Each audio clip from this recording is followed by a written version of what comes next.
आषाढी एकादशीसाठी देशभरातून विठ्ठल भक्त पंढरपूरमध्ये येत असतात. राज्यातूनही अनेक दिंड्या पंढरपूरमध्ये येतात. माऊलींचा पालखी सोहळा ही आळंदीहून 8 जुलैला पंढरपूरच्या दिशेनं प्रस्थान ठेवलं.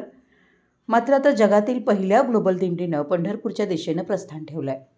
6 जूनला ही दिंडी लंडनहून निघाली. या दिंडीचं वैशिष्ट्य म्हणजे 11 देशातून ही दिंडी 50 दिवसांचा प्रवास करून 26 जुलैला आषाढी एकादशी दिवशी पंढरपूरमध्ये दाखल होणार आहे. या दिंडीसोबत इंग्लंडमध्ये राहणारे शेकडो मराठी विठ्ठल भक्त आहेत. ज्यावेळी ही दिंडी निघाली त्यावेळी त्यांचा उत्साह पाहण्यासारखा होता. महाराष्ट्राला आषाढी वारीचे वेध लागलेत. आषाढीच्या वारीचं सगळ्यांनाच अप्रूप आहे. आता महाराष्ट्राची संस्कृती असणारी पंढरपूरची वारी ग्लोबल होतीये. यंदा थेट लंडनमधील विंडसर येथून पंढरपूरकडे मराठी लोकांची दिंडी निघाली आहे.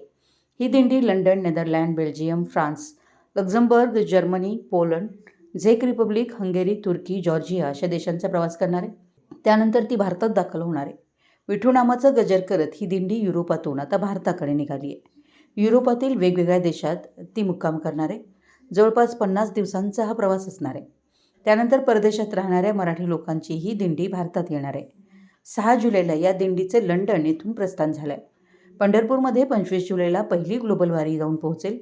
विशेष म्हणजे भगव्या पताका, टाळ मृदंगाचा गजर आणि पालखी घेऊन ही दिंडी लंडनमधून निघाली. यावेळी 100 ढोल ताशांचा निनाद देखील झाला. याचा विश्वविक्रमही मराठी लोकांच्या नावे लंडनमध्ये नोंदवावा लागेल. अनिल खेडकर या मराठी विठ्ठल भक्ताच्या संकल्पनेतून या दिंडीचं आयोजन करण्यात आलं आहे. ही वारी लंडनहून रवाना झाली त्यावेळी मोठ्या संख्येनं मराठी भक्त यावेळी उपस्थित होते. दरम्यान आषाढी वारीसाठी वारकऱ्यांचं आराध्य दैवत असलेल्या संत ज्ञानेश्वर महाराज पालखी सोहळ्याचं प्रस्थान 8 जुलै रोजी होणार आहे. आळंदीतून माऊलींची पालखी प्रस्थान ठेवेल. 33 दिवसांच्या या प्रवासानंतर हा सोहळा 8 ऑगस्ट रोजी पुन्हा आळंदीत परतणार आहे. आळंदीचे देवस्थानचे विश्वस्त आणि दिंडी समाज संघटन यांनी ही माहिती दिली. या वर्षाच्या पालखी सोहळ्याचं सविस्तर वेळापत्रकही निश्चित करण्यात आलं आहे.